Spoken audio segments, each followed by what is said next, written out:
मुअज़्ज़िज़ तलबा व तालिबात, सर अब्दुल खान इस यूट्यूब चैनल में आप तमाम का इस्तकबाल है। 12th साइकोलॉजी मार्च 2024 गेस्ट पेपर है। चलिए शुरुआत करते हैं। सवाल नंबर एक। सवाल नंबर एक का ये है, सही मुतबादिल को चुनकर झैल के बयानात मुकम्मल कीजिए।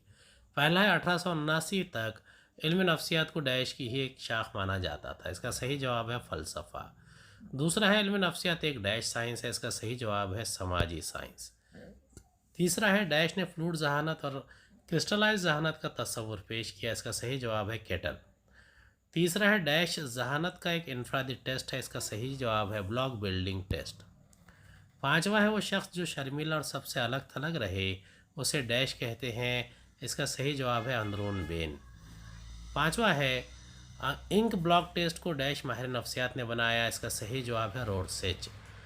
सातवां है एक फ़र्द की मुकम्मल शख्सियत पर हावी वसफ़ डैश है वसफ़ होता है। इसका सही जवाब है बुनियादी वसफ़। देखिए इसके लिए 5 नंबरात मुख्तस है। जब हम इर्द गिर्द के माहौल से चंद मुहर्रकात को आगाही के मरकज़ में ले आते हैं तो उसे डैश कहते हैं। इसका सही जवाब है तवज्जो। एवान पावलोव का नाम डैश से सीखने के तरीक़े में लिया जाता है। इसका सही जवाब है क्लासिकी इल्तिज़ाम। अगला है जब हम माहौल से हासिल शुदा मालूमात को मुनज़्ज़म करके इनका ग्रुह बनाकर इन्हें कुछ नाम देते हैं तो इस पूरे अमल को डैश कहा जाता है। इसका सही जवाब है इदराक। सवाल नंबर 2 सही जोड़ियाँ लगाइए। सवाल नंबर 1 का बी है। पहला है हियत, इसका सही जवाब है वोंट। दूसरा है तफ़ाइलियत, इसका सही जवाब है जेम्स। अगला है ज़ाती अहवाल टेक्निक MMPI, बर्ताव का तज्ज़िया इंटरव्यू। अगला सवाल है क्लासिकी इल्तिज़ाम, फ़ाल इल्तिज़ाम व खुफ़ी अमल इम्तिज़ाज व तदबीक़ मुशाहिदा। इसके जवाबात है इवान पावलोव, बरहंस फ्रेडरिक स्कैनर, टॉलमियन, जेन प्योगेट, बांडवा। अगला सवाल है खुशी, पॉल एकमैन, गुस्सा, खौफ, गम, गुस्से का नज़्म करने की तकनीक। इसके जवाबात है बुनियादी जज्बा, मुहर्रिकात, ख़वी जज्बा, मुकाबला करना, भागना, उदासी, हैरत। सवाल नंबर 1 का सी है। दर्ज झैल बयाना सही है या गलत लिखिए। पहला है इल्मी नफ्सियात एक जहनी अमल का मुताला करना है, सही है।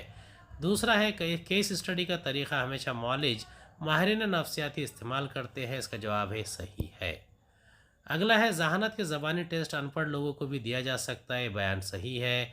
जज्बाती जहानत को बढ़ाना मुमकिन है, ये बयान सही है।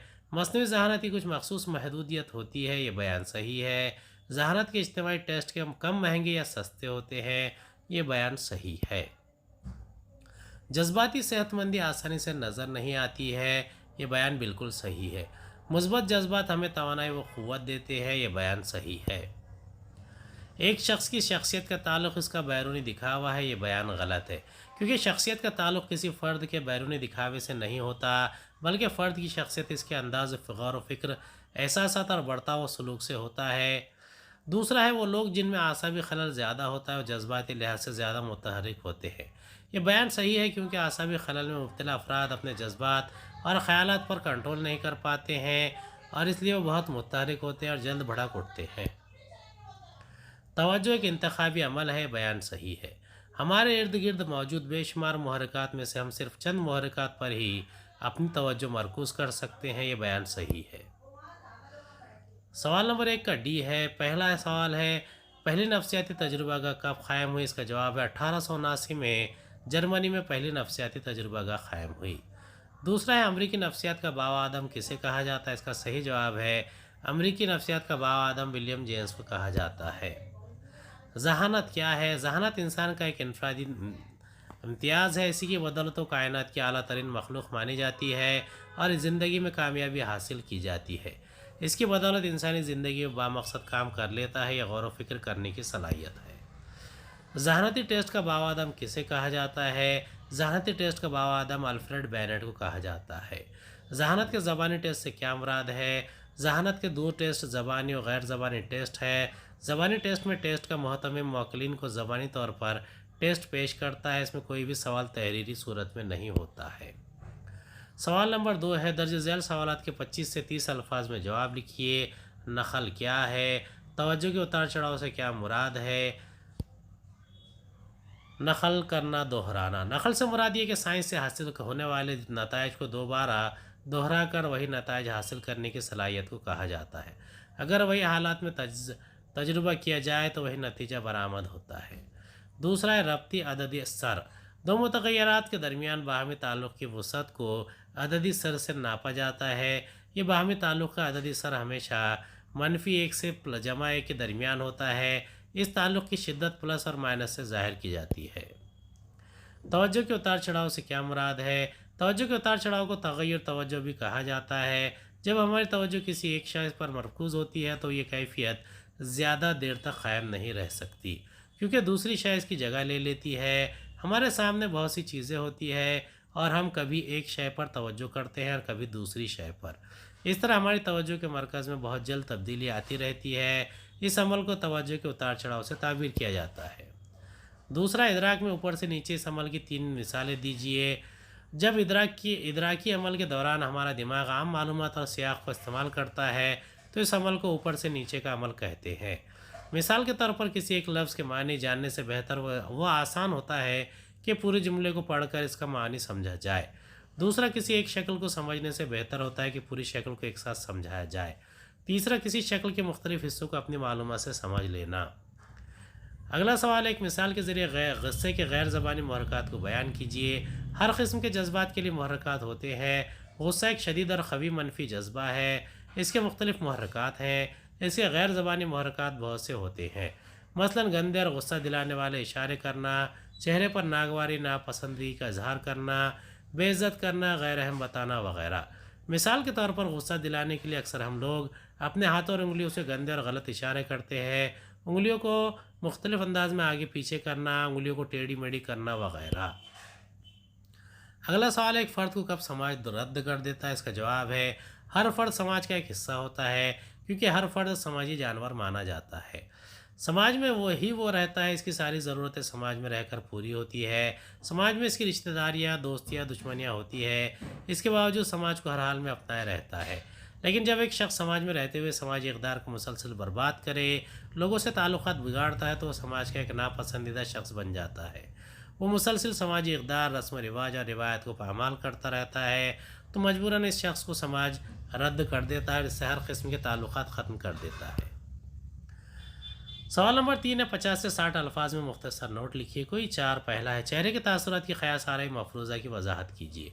इंसान का चेहरा इसके अंदरूनी जज्बात का मायनादार होता है, क्योंकि इसके जज्बात इसके चेहरे पर भी दिखाई देते हैं। इस मफरूज़े के मुताबिक चेहरे के तासुरात हमारे जज्बात के बारे में अपनी रिपोर्ट या राय देते हैं, क्योंकि चेहरे के तासुरात से सिर्फ हमारे जज्बात से नहीं होते हैं, बल्कि ये हमारे जज्बात को भी मुतासिर करते रहते हैं।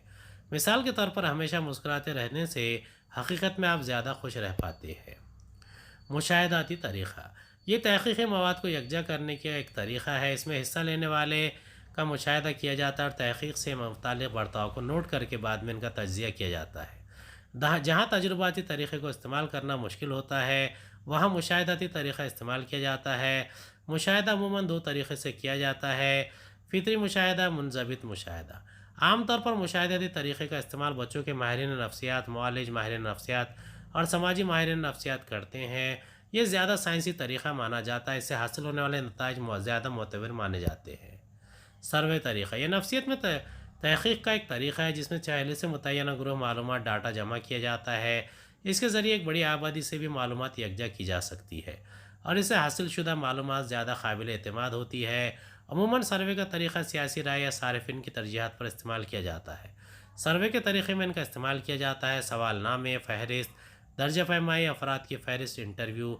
आम तौर पर सर्वे के तरीक़े का इस्तेमाल समाजी माहिरीन नफ्सियात और तालीमी माहिरीन नफ्सियात करते हैं। आज ईमेल, टेलीफ़ोन कॉल से भी सर्वे किया जाता है। गुस्सा होने पर इंसानी दिमाग किस तरह काम करता है?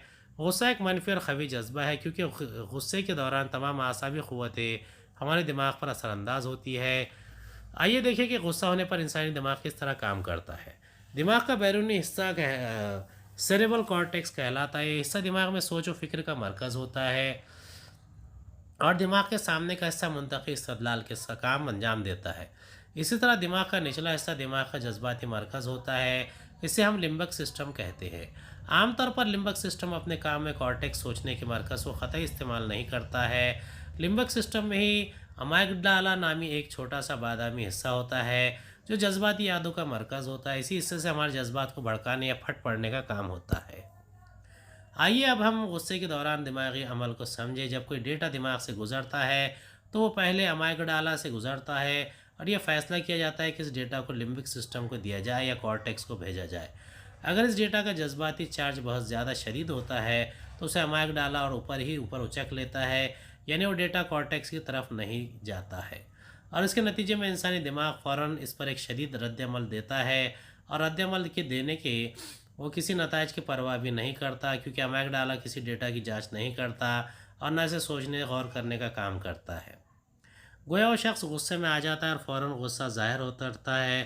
اسے اس کی قطعی پرواہ نہیں ہوتی کہ اس غصے کے نتائج کیا ہوں گے، اس سے کس کو اور کس قدر نقصان ہوگا.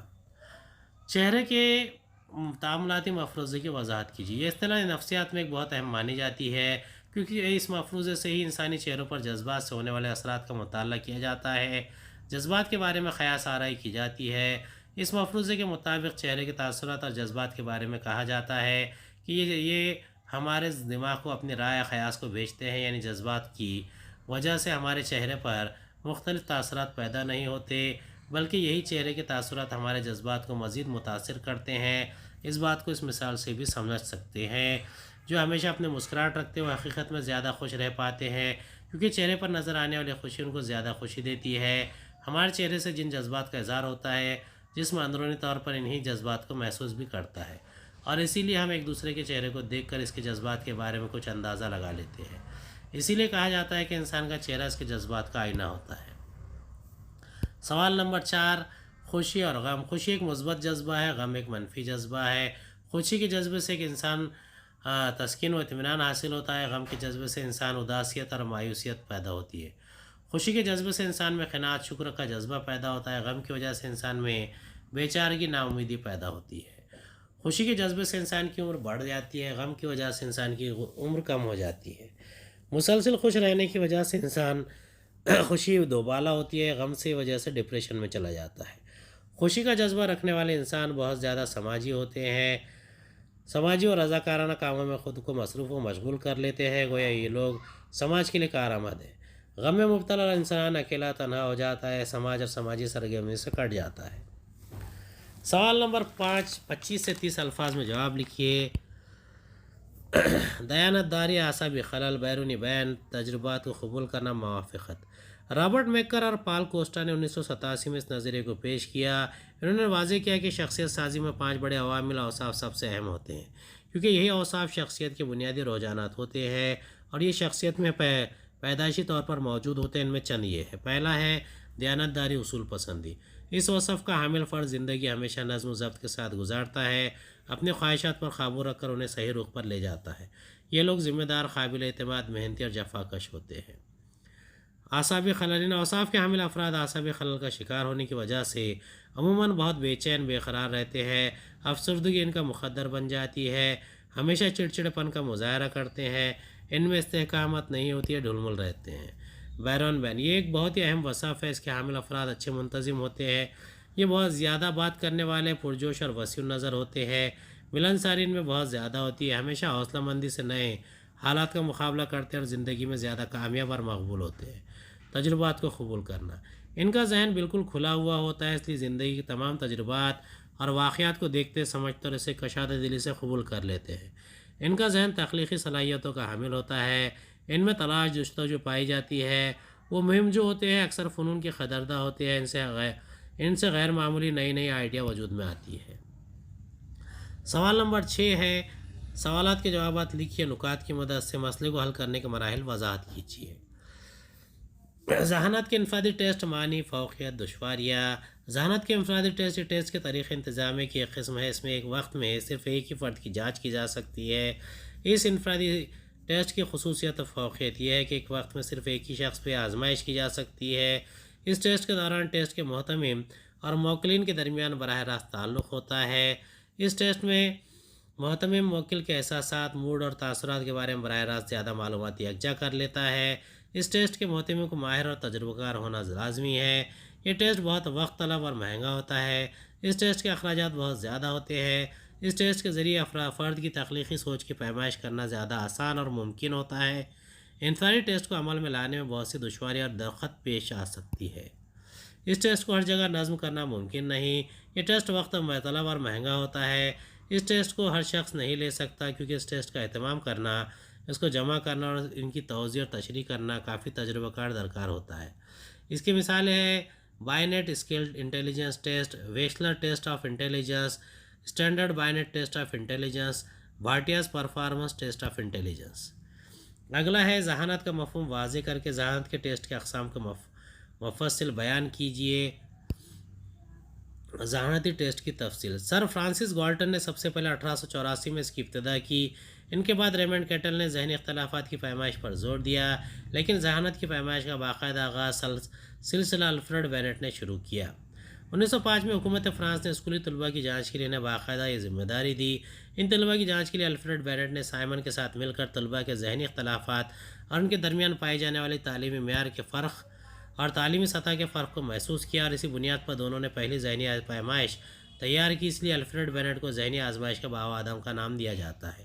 ان دونوں نے فرانس کے اسکولوں کے طلباء کی مختلف عمر کے گروہوں کو مد نظر آزمائش تیار کی۔ ان آزمائش میں کچھ کمیاں نظر آئی، اس لیے ان کی 1908 اور پھر 1911 میں نظر ثانی کی گئی۔ 1911 میں الفریڈ بینٹ کا انتقال ہو جانے کے بعد اصلاحی کام میں رکاوٹ پیدا ہو گئی۔ 1914 میں لیوس ٹریمن نے اسٹینفورڈ یونیورسٹی میں اسٹینفورڈ بینٹ ٹیسٹ نام سے ایک نیا ٹیسٹ تیار کیا، جس میں کئی نئے آئٹم کو شامل کیا گیا، اور اس ٹیسٹ میں عمر کی میعاد میں اضافہ بھی کیا گیا۔ بچوں سے لے کر بالغوں تک سب کے لیے الگ ٹیسٹ تیار کیا گیا۔ اس ٹیسٹ میں بھی بعد میں کئی بار نظر ثانی کی گئی، اور ان میں اصلاحات کا سلسلہ جاری رہا، اور سے کئی نئے ایڈیشن شائع ہو چکے ہیں۔ ڈیوڈ ایشلر نے اس بات کو محسوس کیا کہ ان میں سے اکثر ٹیسٹ میں مواد زبانی ہی ہوتے ہیں، اس میں فرد کی کارکردگی کو نظر انداز کیا گیا یا کچھ توجہ نہیں دی گئی۔ اس لیے ڈیوڈ ویچلر نے ٹیسٹ کو 2 قسموں میں ترتیب دیا: زبانی ٹیسٹ، غیر زبانی ٹیسٹ۔ ویچلر نے مختلف عمر کے لوگوں کی ذہنی سطح کو مد نظر رکھ کر کئی آزمائشیں تیار کی۔ WIAS یہ ٹیسٹ بالغوں کے لیے ہے، WICSC یہ ٹیسٹ بچوں کے لیے ہے، WPPSI یہ ٹیسٹ بہت ہی چھوٹی عمر کے بچوں کے لیے ہے۔ ان تمام آزمائشوں کی خصوصیت یہ ہے کہ 2 حصوں پر مشتمل ہوتی ہے۔ ان کا پہلا حصہ زبانی ہوتا ہے، جبکہ دوسرا حصہ فرد کی کارکردگی پر ہوتا ہے۔ ذہنی عمر کی اصطلاح کو الفریڈ بینٹ نے متعارف کیا۔ کسی شخص ذہنی سطح کو معلوم کرنے کے لیے سب سے پہلے اس کا IQ مقیاس ذہانت کا علم ہونا ضروری ہے۔ IQ کے لیے اس شخص کی طبعی عمر اور ذہنی عمر دونوں کا علم ہونا ضروری ہے۔ ایک شخص کی طبعی عمر اس کی تاریخ پیدائش سے بآسانی معلوم ہو جاتی ہے، جبکہ اس شخص کی ذہنی عمر معلوم کرنے کے لیے ماہرین نفسیات کے تیار کردہ ٹیسٹوں کو آزمایا جاتا ہے جو اس عمر کے لیے تیار کیا گیا۔ کسی کا IQ ذیل کے ضابطے سے معلوم کیا جا سکتا ہے: IQ = MA/CA/100۔ امید ہے آپ کو ہمارا ویڈیو پسند آیا ہوگا۔ اگلے ویڈیو میں دوبارہ ملاقات ہوگی۔ خدا حافظ۔